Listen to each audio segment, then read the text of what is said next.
Welcome to Women Talking About AI. Today's episode marks a first for us. We have a male guest in the hot seat.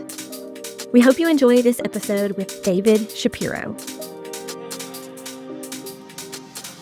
Today's guest is someone I discovered while scrolling through YouTube, searching for insights into AI and its ripple effects across society. I was immediately struck by how clearly and urgently he was addressing the questions that many of us, including myself, are just beginning to ask. And then by chance, I learned that he lives right here in my city in Raleigh, North Carolina. David Shapiro is a systems thinker, philosopher, and AI researcher who developed a framework and wrote a book called Post-Labor Economics, which is all about what happens when technology reshapes our world so drastically that many traditional jobs simply aren't needed anymore. And so today we're going to talk about imagining a world where machines, robots, and AI handle most of the tasks human once performed. And we're going to tackle some big questions around, like, how do we find purpose and meaning if we don't have traditional jobs to define our lives? How should society distribute money and resources if jobs aren't the primary way people earn their living? And what kind of lives we can build when technology frees us from routine work? David's work has captured the attention of academics, policymakers, and tech innovators. And so, David, welcome to Women Talking About AI.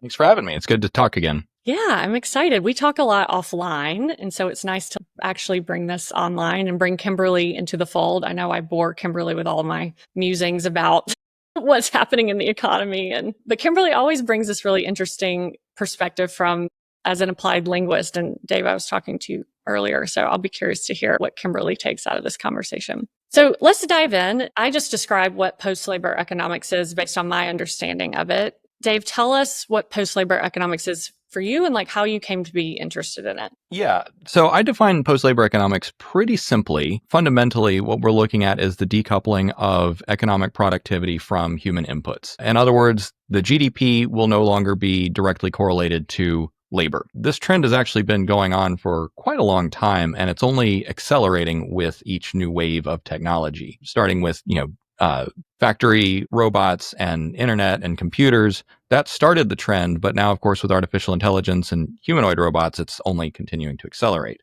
Now, as far as how I got into this, my original career, I was in technology for 15 years, where I focused on cloud computing and data center infrastructure.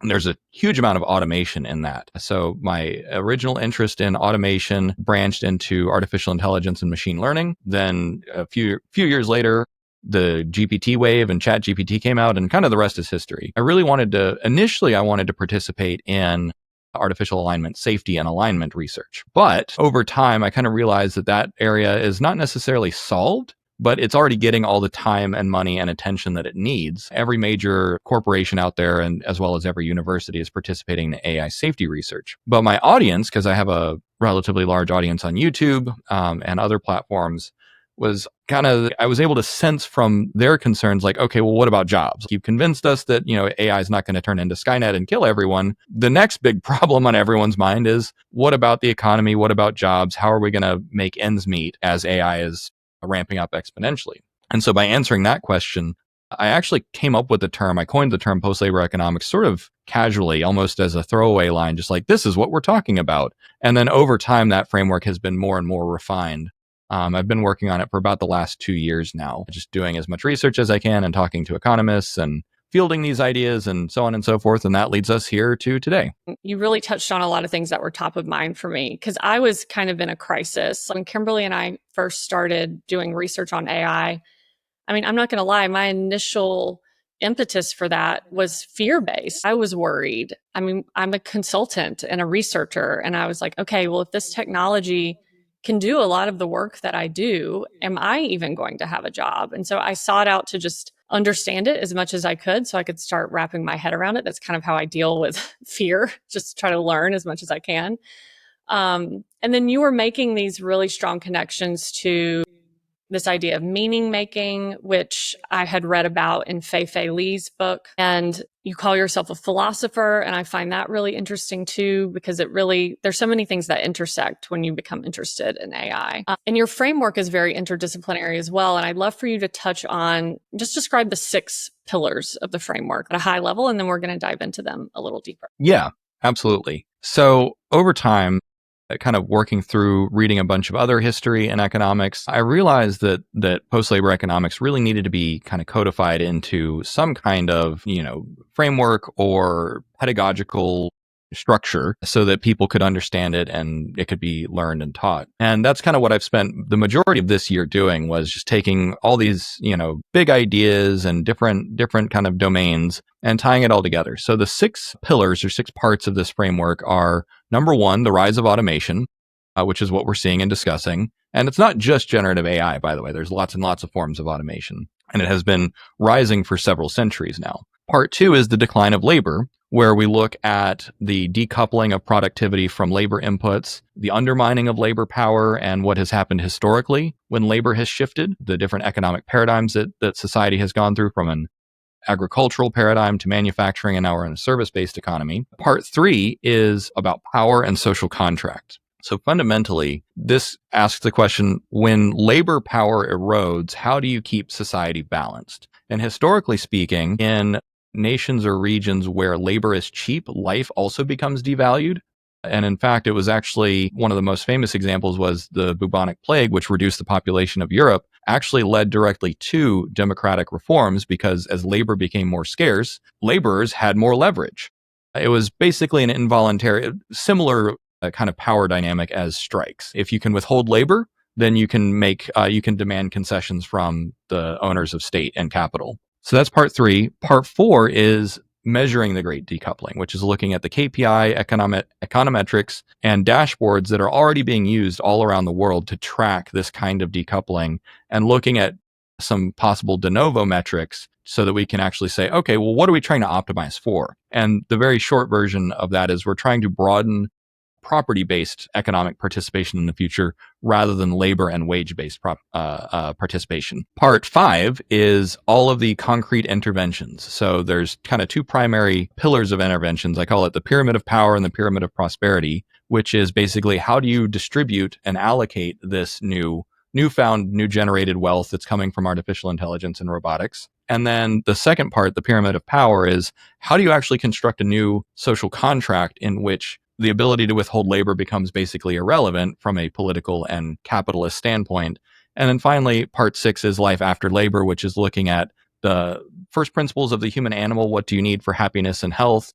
But also looking at it from a philosophical standpoint, and so on and so forth. So that will take us through the complete pedagogical journey of understanding what's happening, why, what to do about it, and what the results will hopefully be. Nothing is, of course, set in stone yet, but we're doing the best that we can. I'd love to start with the first pillar. What I learned through your work, there's this misnomer around technology creating new jobs. And we hear this a lot. With every new technology, we get new jobs. But when you actually look at the data, there is a net loss. It's not creating brand new jobs every time. It's not always replacing the jobs that are lost. Help us understand, kind of give us this brief overview, because everything feels new to a new generation when we haven't experienced a previous revolution and change in technology and shift in the economy. So we can learn a lot from history.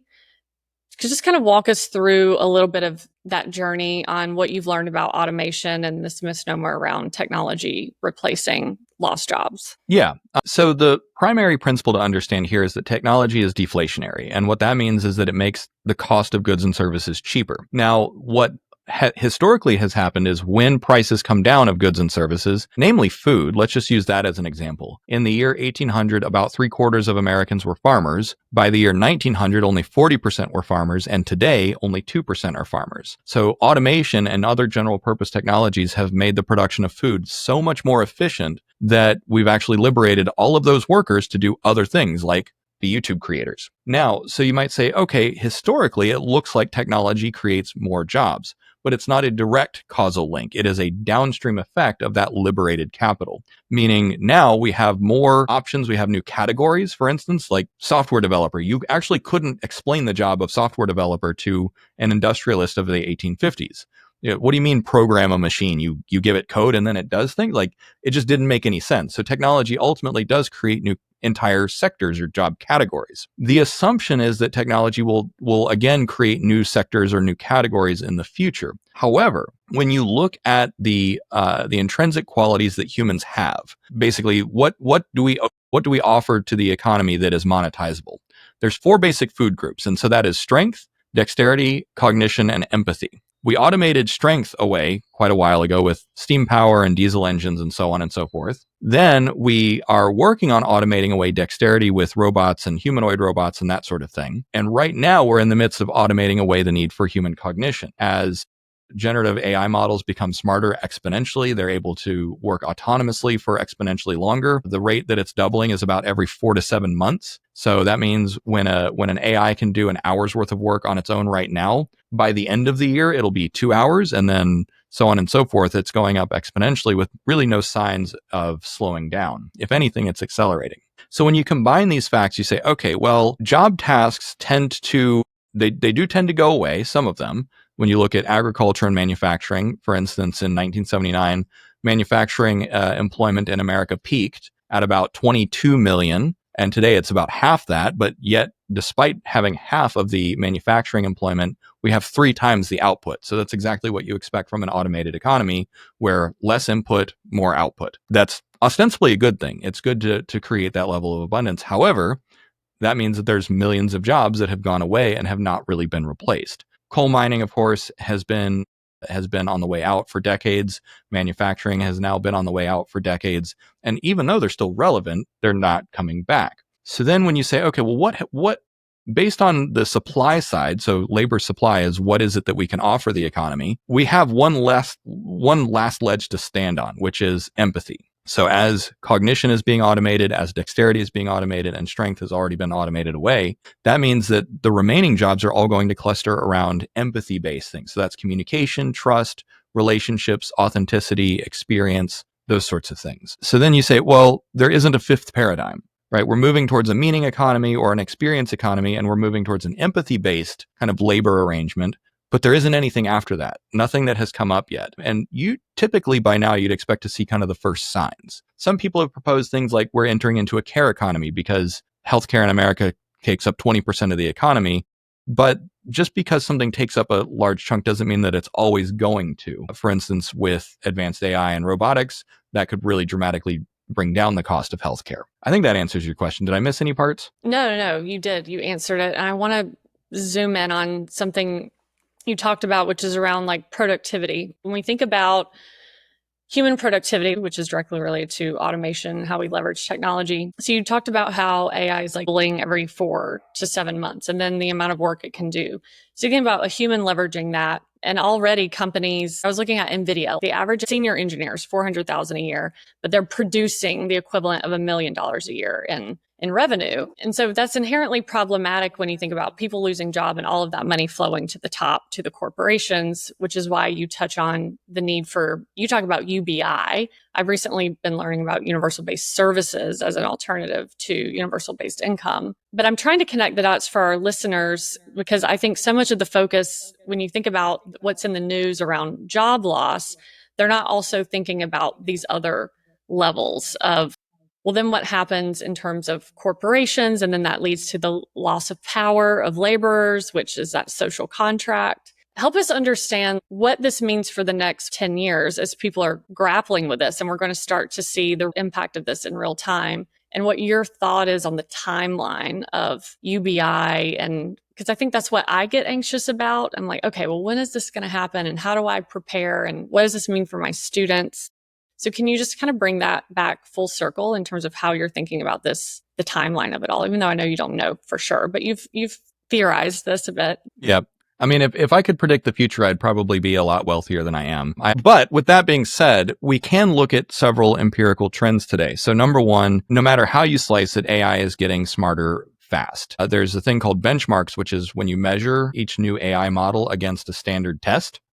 Many of the benchmarks that we had are being saturated. And what that means is the score gets to greater than 95%, which is, from a machine learning perspective, basically means that it is solved. Sometimes getting the last mile, the last 5% can be difficult, but typically speaking, once you have a machine model that is able to get, solve math or natural language understanding or any number of other benchmarks like coding, once they get to the 95th percentile, you pretty much know how to solve that domain. So what we're seeing, number one, is domains being solved one after the other. Math is the one that is being attacked right now. Now, at the beginning of the year, just 6 months ago, they had solved basic high school math. And now they have solved IMO, which is the International Math Olympiad, which is one step shy of the Millennium Problems. So that is, we're closing in on having math as a solved domain. And of course, math underpins pretty much all of STEM, physics, chemistry, cryptography, that sort of thing. And so the network effects of that, because what you look for in general purpose technologies is network effects. Once it gets to a tipping point where it's able to then do a lot of other downstream tasks.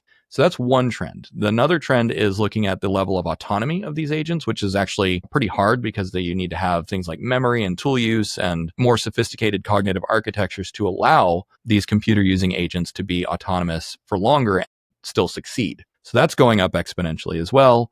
Other things going up exponentially is the model size as well as the compute density underpinning it. So you have multiple exponentials all pointing in the same direction. So that's trend number one. And that's just at the technical capability. The other side of that is looking at the diffusion or the uptake. So as of this year, only about 20% of Fortune 500 companies, or at least when the data was collected, it's probably out of date by now. But last I checked, only about 20% of Fortune 500 companies had an official use case for generative AI at all. Now, that is going up pretty quickly. So that kind of saturation follows what's called a sigmoid curve, where it accelerates and then it kind of tapers off.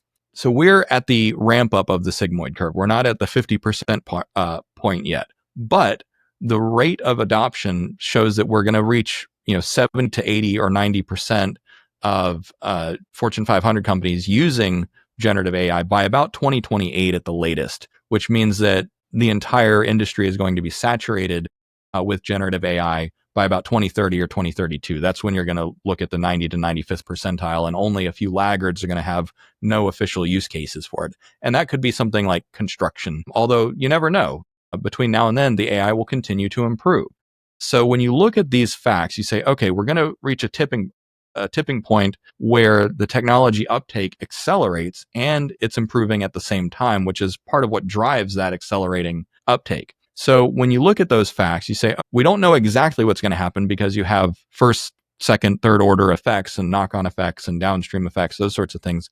So we can't predict exactly what's going to happen. All we can do is measure it as we go. In fact, earlier today, Microsoft released a report showing here's the top 40 AI exposed jobs, and it's across the board. It's everything from economist teachers to CNC programmers to sales reps and everything else. And at the first glance, it doesn't look like they have anything in common. But one of the principles that emerged from looking at this study was language in, language out. If your primary intake is language, whether it's reading or speaking or whatever, and your primary output is also language, and that includes speaking or writing, then there's no reason that a machine can't do most of that work already today. Of course, there's institutional reasons that this is slow. Sometimes there's regulatory compliance. Sometimes there's just institutional inertia. But again, that uptake is accelerating. So when you have all of those things combined, the writing is on the wall. A big change is coming. A big wave is coming. Now, to your question about universal basic income or whatever the government happens to do, historically, what we see is that particularly the United States government will start to pull out all the stops once you get above 11 to 14% unemployment. Historically, that's when things like Social Security have been implemented, and during the COVID pandemic, when the stimulus checks were issued. So essentially, there's no hard and fast rule. That's just a historical pattern that usually there's enough political willpower and political pressure once things get to that point that they're willing to take more drastic measures. And the longer it stays above that point, the more drastic the measures the government is willing to take. So for instance, during FDR's term, the New Deal came about after several years above 11%. Of course, unemployment peaked at about 23 or 24%.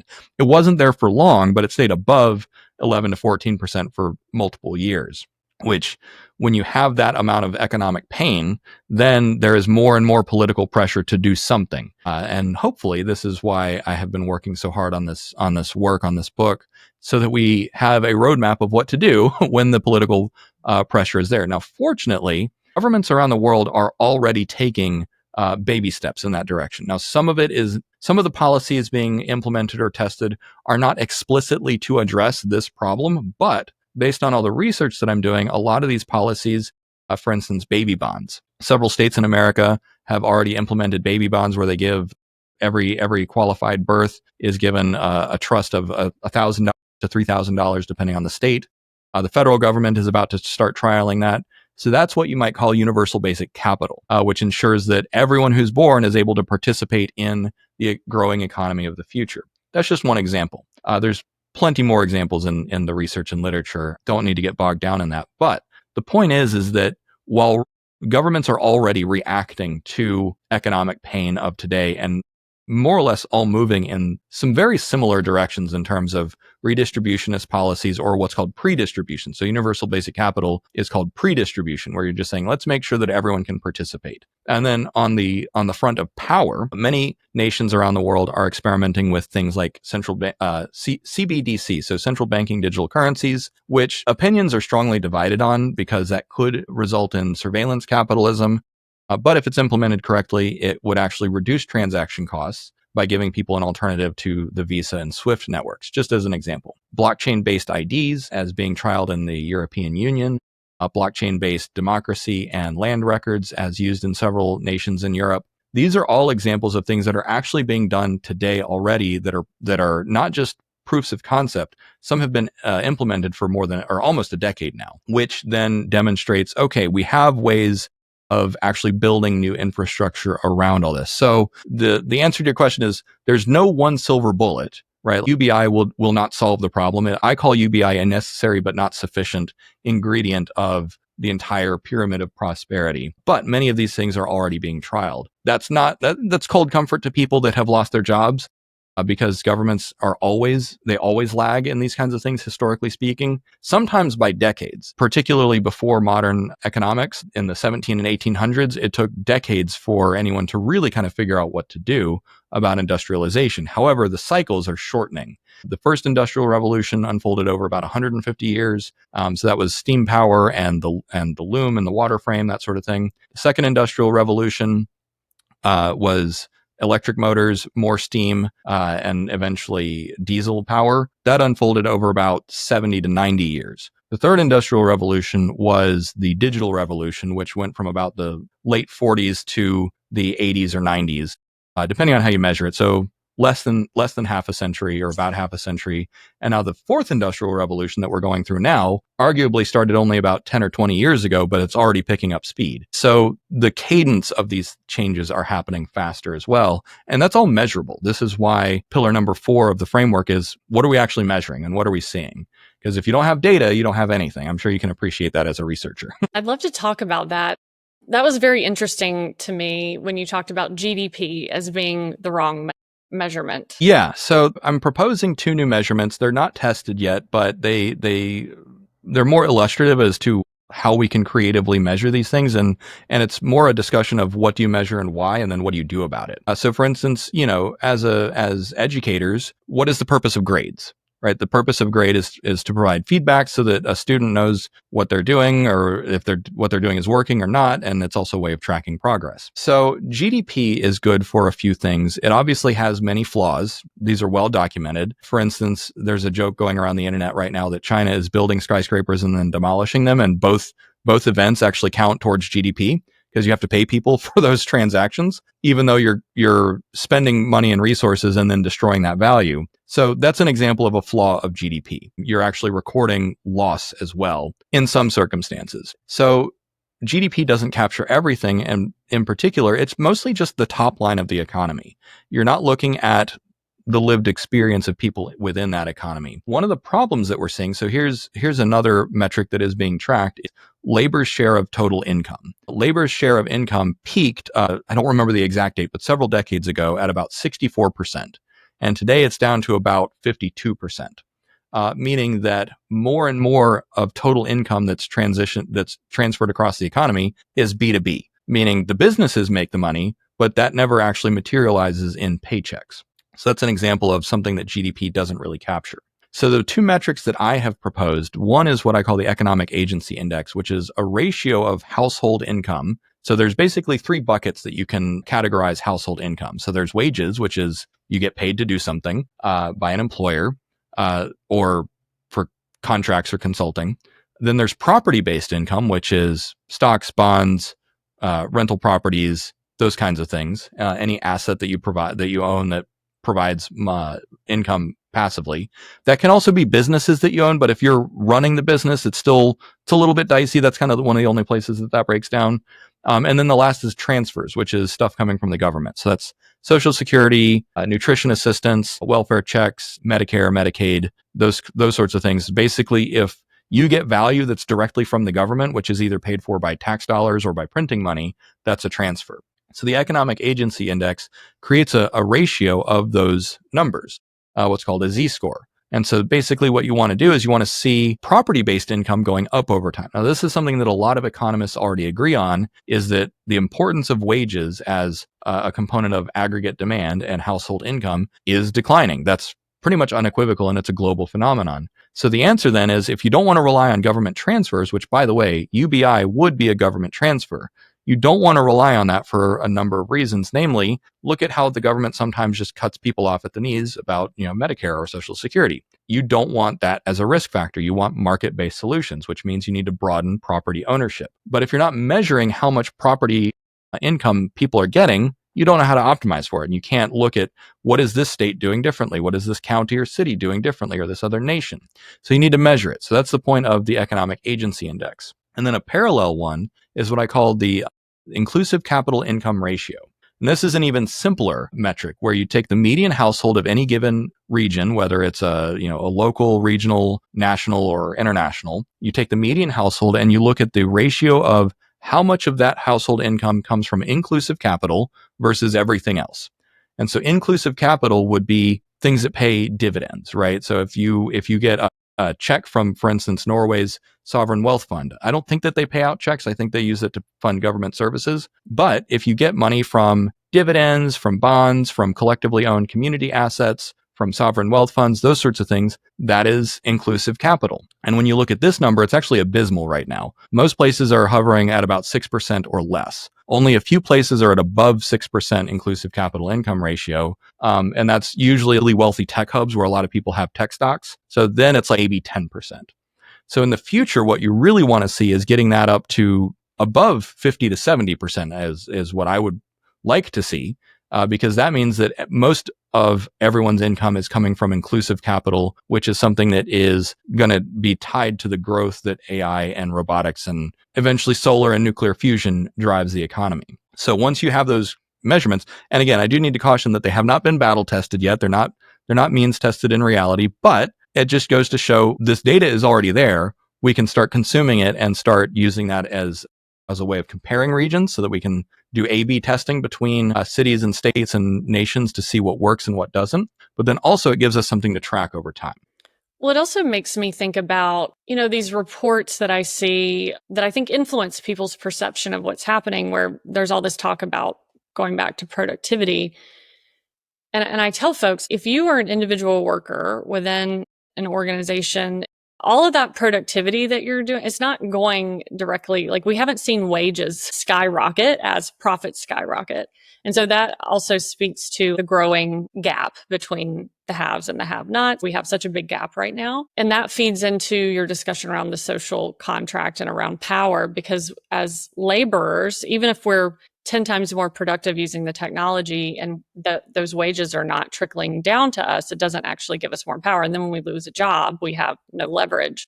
And this, I think, is really interesting, because you tie it to like what we're seeing right now in the economy and with democracy, where you start to see, not to get political, but these authoritarian approaches to AI just feeds into all of that. And I think that there is just this misconception of like, well, if you don't learn AI, you're going to lose your job, so you need to know how to use it. But I want to encourage people to also think about who is benefiting from that. I'm not saying don't learn to use it, but I just think it requires more curiosity and a more nuanced understanding, rather than just these statistics that I think encourage people to embrace it without actually thinking about how they're using it and what the effects are and who's benefiting from this. I'll jump in real quick. Yeah, I mean, I see the segue to kind of my background. And I think, Jessica, I love that you're bringing in this question of like power and authoritarianism. Not that we want to be political, and we do want to avoid that. But I'm thinking about meaning making. When we lose labor as a source of power, we also lose one of the main ways that people have historically claimed their voice or their visibility in society. And so from my perspective as a linguist, it's not just about economics. It's now about who gets to speak and who has a voice and what's the discourse of, if you work, you matter versus, if labor fades and AI takes over, there's a real danger that large groups of people will not have power, will not be seen as meaning makers in the system. Because that's kind of the background I come from. So yeah. What do you think about that, Dave? Am I way off or? Yeah. So this is why I call Pillar 3, social contract and power, the darkest hour of the framework, is because historically speaking, when labor is cheap or people become fungible, which is, when you think about it, the worst possible way of describing humans, then you end up with a state that does not value human life as much. And in many cases, it comes down to very pragmatic concerns. You need humans to be soldiers, you need humans to work on the fields and work in the factories and that sort of thing. If you have an abundance of humans, and they don't have a way of using any kind of coercive way of extracting concessions from whoever is in power, whether it's capitalists or monarchs or whoever at the time, then it usually ends poorly for humans. There's no way to butter that up, which is why this work, I feel, is rather important. Now, I want to differentiate, because I think that there's kind of two distinct kinds of meaning. There's meaning to society, and then there's personal meaning, which you might think of more as existential meaning or spiritual meaning. So leverage in society, the most durable leverage of society has been the ability to withhold labor. So that's what's called a credible exit or a credible threat, where if you go on strike, then whoever owns the thing that you're striking against, whether it's a robber baron or the state, they have to negotiate. You can force them to come to the negotiation table. As labor becomes less relevant through AI and automation and general purpose technologies like humanoid robots, eventually the companies are going to say, strike all you want, we're just going to replace you with machines. And this is, again, broadly agreed upon by many economists, is that we're in a regime of what's called capital intensification, where capital becomes more important than labor, but also capital concentration, where the capital that does matter is in the hands of fewer and fewer people. Now, let's pause for a second to define what do we mean by capital. Capital is just whatever resource or asset is most valuable. During an agrarian time or agricultural economic paradigm, land was the most valuable resource. Therefore, wealth was directly tied to how much fertile land do you control? Not just any land, productive land. Then along came factories. And so the factory became the most profitable and important asset class. So we basically created a new asset class. Then with technology, tech became the most valuable asset class, which is why it went from, IBM and Coca-Cola as the biggest stocks in the 50s and 60s and 70s to all the internet-based companies today, NVIDIA, Netflix, Microsoft, those sorts of things. So basically, you can figure out what is the primary economic paradigm based on the most valuable people or companies in any given time. Kind of lost my train of thought. Remind me where we were going with that. Oh yeah, power. Sorry. So one of the problems with this, technology is a good thing. The reason that we do technology is because of the deflationary pressures, and it increases quality of life when it is accessible and democratized. But with that capital intensification and capital concentration, we risk getting into a regime where the owners of capital are in control for an indefinite period of time. And so the World Economic Forum, they kind of coined a term a couple of years ago, or a turn of phrase, where what they see happening, I don't think that this is what the World Economic Forum wants to happen, but the pattern that they see is you will own nothing and be happy. So we're heading towards a rentier economy where basically the owners of capital, everything is a subscription service. That's kind of the joke, is, you're going to pay a subscription for literally everything. Well, the problem comes is if the consumers don't have a way of making any money, they're not going to pay for any subscriptions anyways. So the whole system falls apart. And then beyond that, we don't have to make it, it's not political in today's terms. It's not a partisan issue. It's just a historical thing. Anytime you have more than 3 people in a room, politics are involved. And when you have money involved, it's even worse, right? And money is always involved. So then the question becomes, in the future, how do we negotiate how do we force a negotiation of power and redistribution in the future? Now, it's not necessarily automatically always going to come down to you need a revolt or a riot or a rebellion. It's certainly within the realm of possibility, and I think some nations will adapt better than others. But at the same time, there are plenty of people in governments all over the world today that are just trying to solve the problem for very pragmatic reasons, which is, you have a chamber of commerce or a senator or someone who is responsible for monitoring household income and aggregate demand and purchasing power, and they're trying to fix it as they go. And so they see the problem. So it's not necessarily automatically going to end up in a really bad scenario. Some of those technology systems, blockchain-based systems and cryptographic-based systems for banking and democracy, a lot of those solutions sell themselves because they reduce corruption. For instance, property sales that are backed by blockchain have something like 40% fewer claims of fraud or disagreements. And then when they do, they're settled much more quickly. So just from a practical standpoint, some of these solutions really do sell themselves. Now, that's not to try and paint it with a rosy brush to say, it's going to be solved automatically. We can always hurt ourselves and snatch defeat from the jaws of victory. It's always within the realm of possibility. So everyone's interests ultimately will align not necessarily towards indefinite capital concentration, because if that happens, then the economy kind of collapses anyways. And it doesn't matter how much shares you own of NVIDIA or Google or whatever, because nobody's going to be able to afford to buy any goods or services or sign up for any subscriptions anyways. So when you're forward looking enough, you see, okay, that's the attractor state that we're in. How do we switch tracks and go a different direction?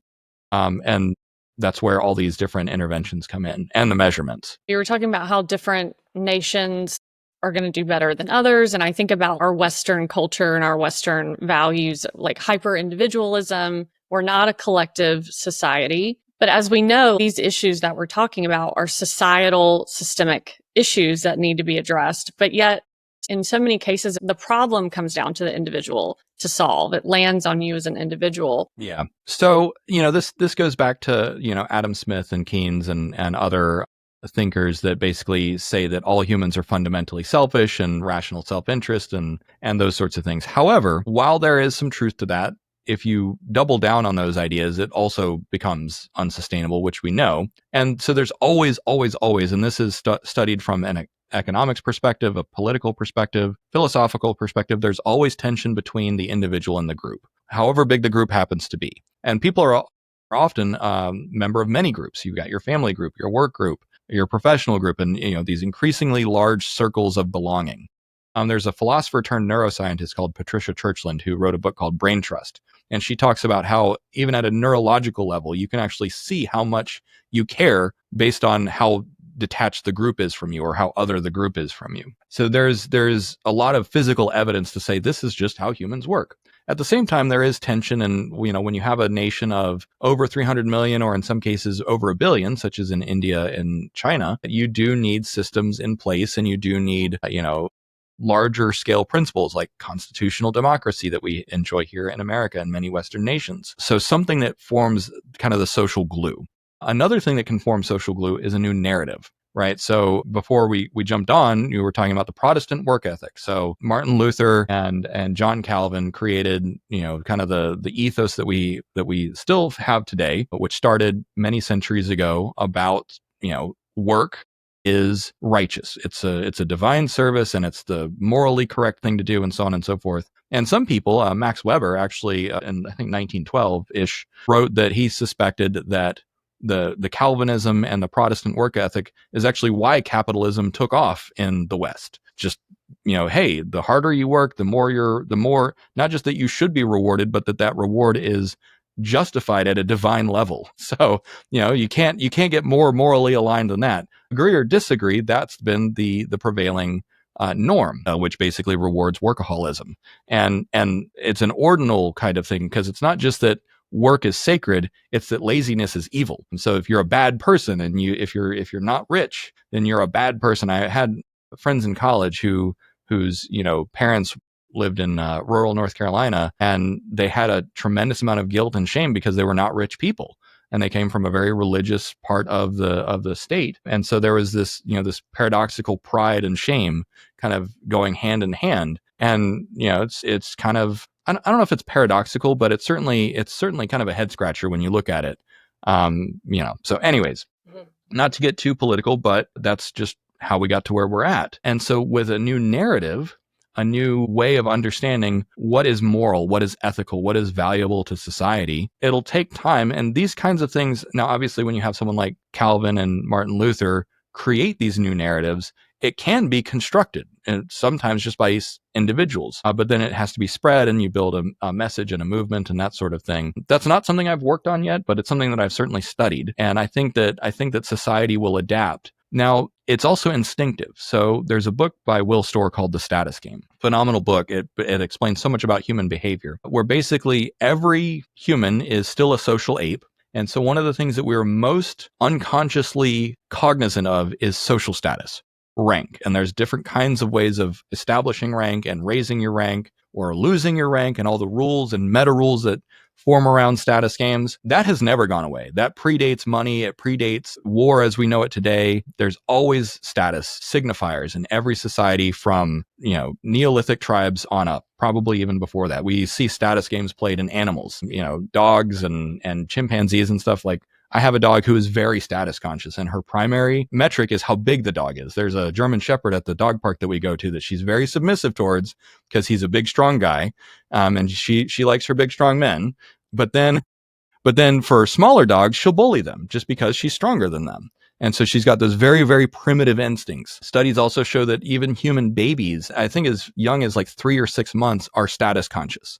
They're already observing which babies are preferred, which adults are higher status, and those sorts of things. So we're, again, looking at just a first principles neuroscience, evolution, biology. That is going to create a new narrative. If you lose the ability to work or establish status that way, you're going to find status other ways. The book covers not studies, but anecdotes from prison, because in prison, there's no economy. You don't have a job per se. So the primary currency in prison is respect, right? And you earn respect through showing deference to certain people or providing services to other inmates, whether you can get cigarettes or offer medical or legal advice, those sorts of things. So that is the universal underpinning of whatever the next narrative will be, is new ways of creating status. And that's also where people get a large portion of their meaning is, understanding your status relative to your friends, your family, your neighbors, your peers, that sort of thing. And there's different status games. Some people prefer money. Some people prefer fame. For me, my status game is about being right.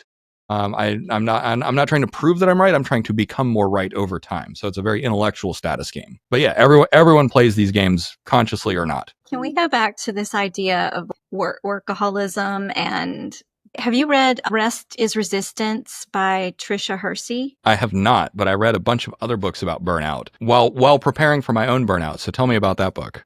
Well, she's this African-American woman who claims that rest is really spiritual, and not just spiritual, but that we can use it as a form of resistance. And I'm just thinking about, this idea of post-labor economics, and how do we build an economy where people don't have to rely on power plays, like withholding their labor just to matter. I mean, that's basically what she said. In that book, that ultimately it's about signaling value. Oh, I'm not going to perform for you in this way just so you will pay me. I'm already worthy in and of myself because I'm a human being taking up, space and having a spiritual experience in a meat suit or whatever. It's very spiritual, but it's about encoding dignity and agency and contribution in ways that are completely decoupled from the normal ways of measurement. Yeah. And how do so from an economics perspective, there's a few ways of characterizing that. So it can break down into labor strikes, where you withhold labor.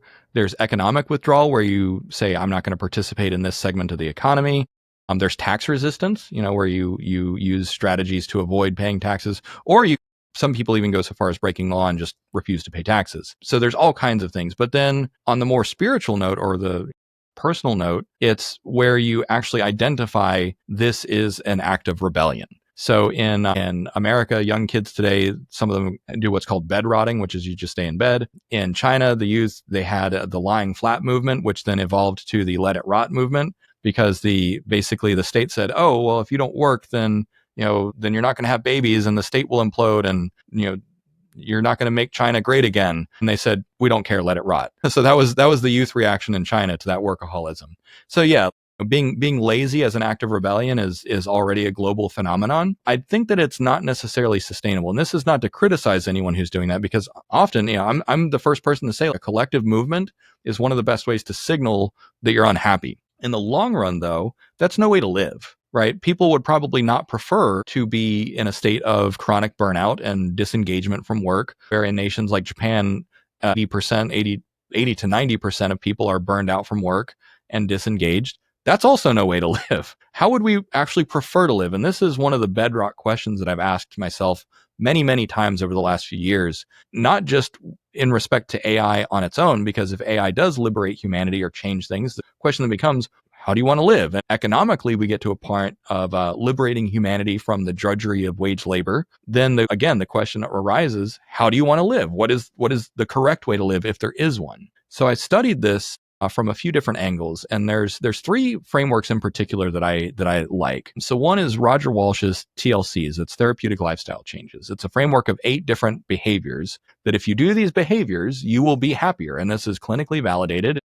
Time in nature, exercise, rest, recreation, friends and family, spirituality, giving back, and I don't remember what the last 1 or 2 was. But anyways, you do all those behaviors, you engage in all of those and make sure that you're balanced, and you will feel better. That's looking at human needs from a first principles perspective. Another framework is self-determination theory, which is a framework that looks at what are the primary psychological needs that humans have, and it's competence, autonomy, and relatedness. So but all these frameworks are newer than Maslow's hierarchy, basically. Maslow's hierarchy is the most famous just because it's the oldest. It's not necessarily the best. So self-determination theory says that if you have a balance of competence, so some level of mastery, if you're autonomous, which means that you control your time and your body, and then if you have adequate amounts of relatedness, which is, friends, family, community, that sort of thing, those are your basic psychological needs. And it's pretty easy to objectively meet all of those. The last one is Glasser's choice theory, which looks at, I think it's a framework of 6. I don't remember all of them off the top of my head, but it's like you want fame, you want power, you want health, those sorts of things. So that's half of it. And what this framework shows is that if you have each of those needs, basically kind of what you're choosing to do, if all of those needs are met, then that is actually a very powerful predictor against mental health issues. So you look at those things, and many of them can be satisfied in part by work. So I don't want to say, work is completely unnecessary. You look at self-determination theory, where competence, autonomy, and relatedness, those can all be satisfied by work, through skill gaining and demonstration of your competence in a particular area, your stature, depending on what your particular profession measures, the autonomy that comes from making money, the relationships that you get. So work is actually, a career can be a really great way to meet some of those psychological needs. However, when you look at another framework like the TLC framework, work doesn't really satisfy any of those, except maybe contribution, although contribution is more like volunteering, but it doesn't satisfy most of the other things that you need. So that's why I usually look at these through multiple lenses. And I know that that's quite a tangent from rest as resistance, but yes, it absolutely is a viable and probably ultimately necessary way for people to signal that they're not happy. Another way that an example of economic withdrawal that is completely organic is the collapse of birth rates, where people just choose not to have children because they're stressed out. And if you're stressed out, you're not thinking about children, or you say this is no time to have children. And if you're not comfortable and safe and you don't trust the environment that you're in, you're not going to feel safe enough to have children.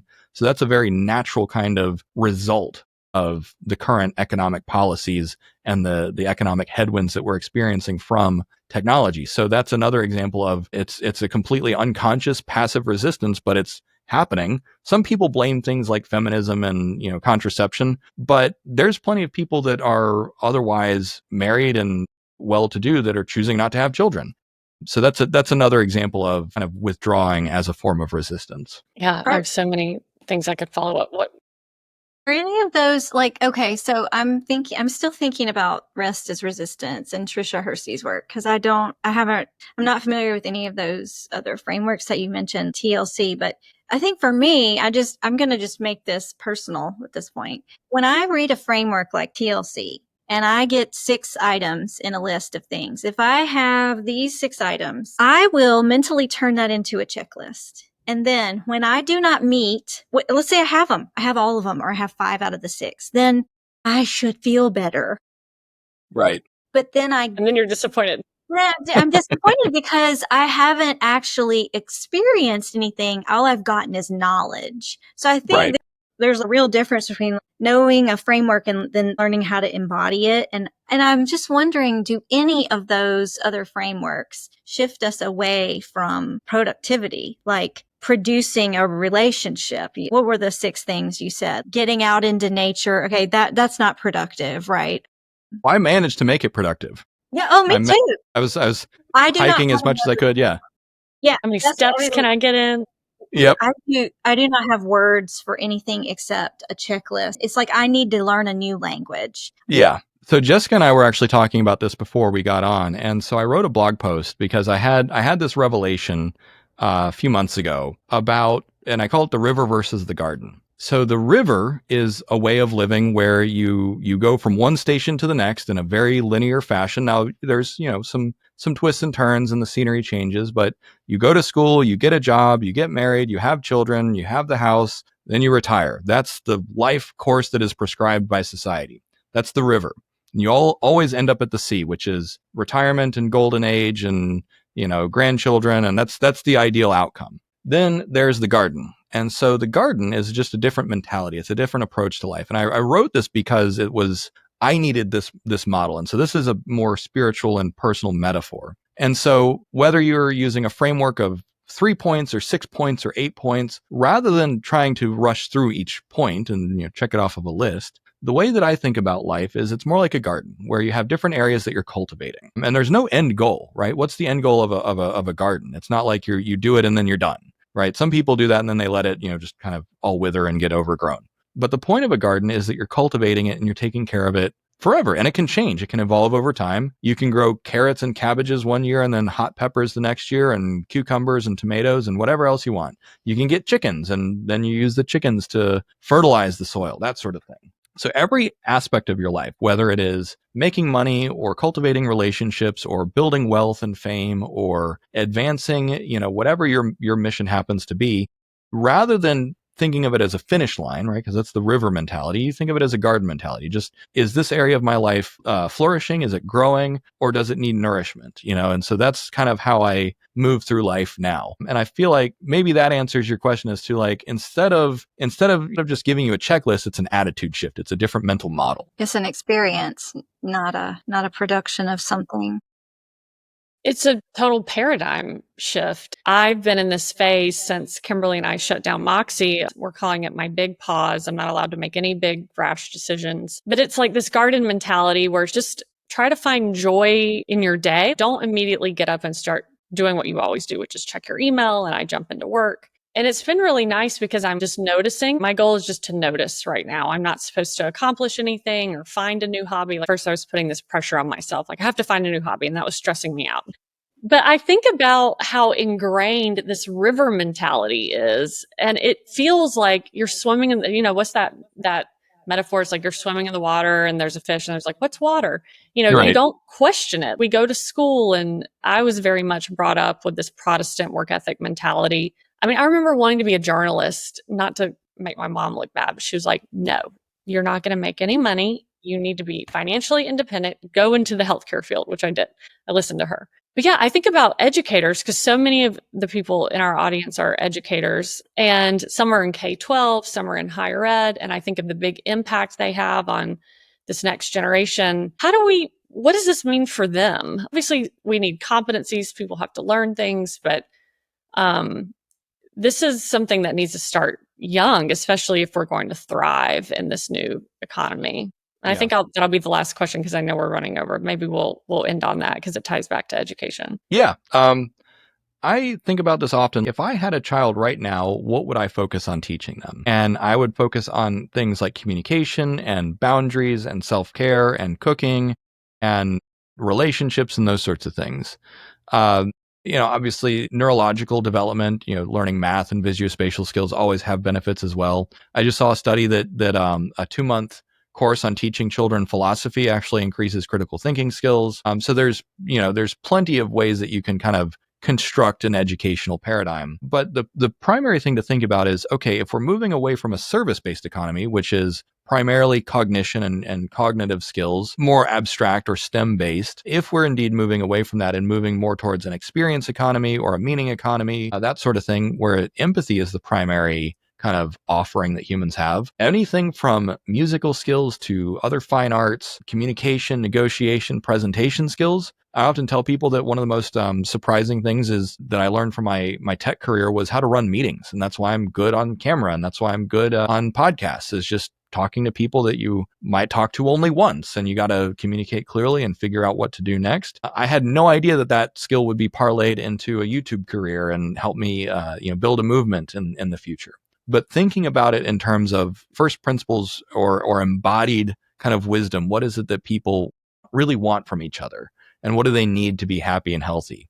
I would teach children the TLC framework and SDT and Glasser's choice theory and say, okay, now let's practice this with the river versus the garden mentality and just build an entire lifestyle framework around that. And then, of course, there's plenty of other skills, knowledge and skills that can go into that. Classical education, read all the classics and have a strong understanding of civics and history and economics and those sorts of things, because it's the world you live in. Right. But then beyond that, I think the most important thing above all else is I would like to see education pivot to really focus on children's natural curiosity, because particularly public education in America is really good at educating curiosity out of children. And with the power of things like artificial intelligence and all the possibilities that opens up, there's no reason not to just fully indulge anyone's curiosity and see where they go, because whether or not it becomes economically valuable, it's still enriching.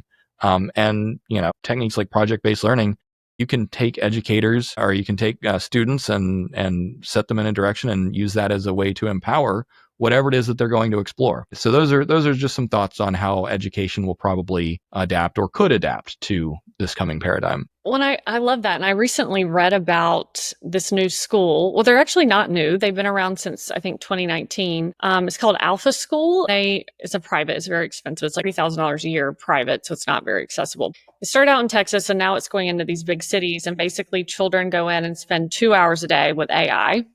And then they spend the rest of the day doing like project-based activities, just interacting with other students.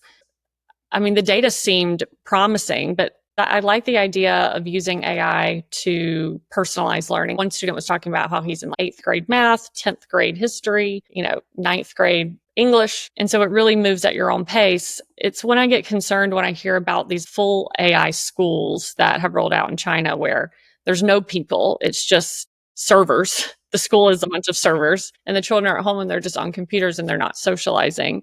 But I think the Alpha School, even though obviously it's not accessible, I think that gives me hope that like we are trying to figure things out and we have these new models that are coming about and maybe we'll get some indications of over time, like how actually effective they are. Absolutely. Well, David, this has been wonderful. We end every episode. I don't think I even told you this. We call it our pit and our peach. So this is something my partner and he taught me, where at the end of every day when he has dinner with his kids, he's like, what was the high and the low of your day, your pit and your peach?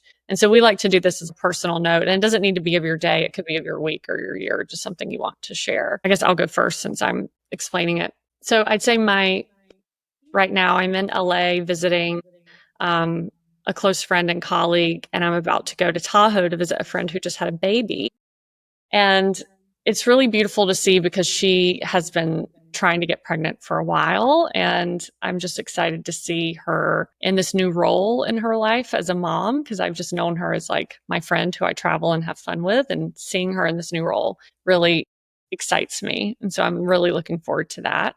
My pit is last night, we got a tsunami warning in LA and I couldn't sleep. I thought a tsunami was coming and I was going to have to evacuate. So I was pretty worried and just like frantically refreshing and checking the news, trying to, just think about where I was going to go in my rental car from trying to escape some tsunami. So that was a little scary, but obviously we're fine. David, do you want to go, or Kim? Sure, yeah, I can go. So my peach right now is that I finished the post-labor economics framework. I've been working hard on it, and it was, getting the 6 parts out and then kind of doing a dress rehearsal is kind of how I call it, the blog series for the book. The book is going to be called The Great Decoupling. So I'm giving my brain a break for a week or two, and then I'll work on pulling it all together for the final book. The pit right now, I think, is just that I'm still recovering from burnout. I'm pretty far along in my recovery, but I've got another 3 to 6 months before I can really start kind of getting back to full energy and training and exercising like I prefer to. But silver lining, I'm in better shape than I was 6 months ago or a year ago. So that's about it for me. Yeah, we've talked a lot about burnout, something that I have struggled with and have taken, some alternative approaches to addressing it. So yeah, I definitely can relate to that. Well, I got to ask how you know you have 3 to 6 months left. Lots and lots of research. It's pretty standard reconditioning literature, people recovering from post-COVID fatigue syndromes and overtraining, that sort of thing. So it's actually pretty well studied when you know what to look for, as I'm sure you understand from the research space. Yeah. Maybe I need to look into it.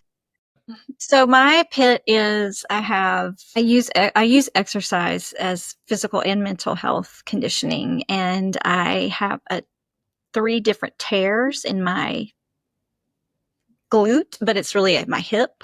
And so I've been treating it as bursitis, but it was not bursitis. And my physical therapist was like, this is not bursitis from the very get-go. And the doctor didn't believe her. And so I finally got an MRI, and it's just, I'm going to have surgery. It's not going to get better until I have surgery. It's a pretty big surgery, and I don't want to do it. And so I'm just constantly circling the toilet vortex of like, okay, well, if I don't do it, I keep hurting. And if I do it, then I'm down for months. So that's kind of my pit, just realities of an aging body. And actually my pit was, this conversation and the garden metaphor is really helping me to kind of reframe some things that are going on in my life right now. Since I left academia, I joined it up with Jessica on an entrepreneurial mission, kind of really different from anything I'd ever done before. And now I'm doing something else that's really different than anything I've ever done before. And so I'm loving this garden metaphor of like, well, it's like crop rotation. I just don't always need the same carrots growing in my garden. Carrots may be leaching the soil of certain things. And the life I had chosen, the professional life, was very much sucking my soul. And I just didn't have metaphor for it. And then you said that. And so forgive me, but I sort of stopped thinking about post-labor economics, and I started thinking about me, because everything's about me. And I was like, oh, wow. Yeah. I just needed to rotate those crops. That's what I'm doing right now. And it feels really good. So thanks for that. There you go. Amazing. That's a great way to end. Thank you, David. And I want to just shout out your book one more time. Can you just say the name of it, when it will be out, where people can find it? Yeah, so the title is The Great Decoupling, and we actually have a companion that's going to be a fictional version of kind of the transition called The Last Worker. They're just about done. We do not yet have a release date. But if you follow me on any of my social media, it's all on my link tree. You can find it in the show notes. I'll be announcing it pretty much everywhere as soon as there is a pre-order list and that sort of thing. But we're aiming for hopefully early next year, if not mid next year. Amazing. I will definitely be reading it. Thank you for all that you do in this space. And I've learned so much from you, and I hope our listeners are also learning something. And I'm sure we'll end up having you back at some point. Excellent. Well, thank you for having me, and have a great day.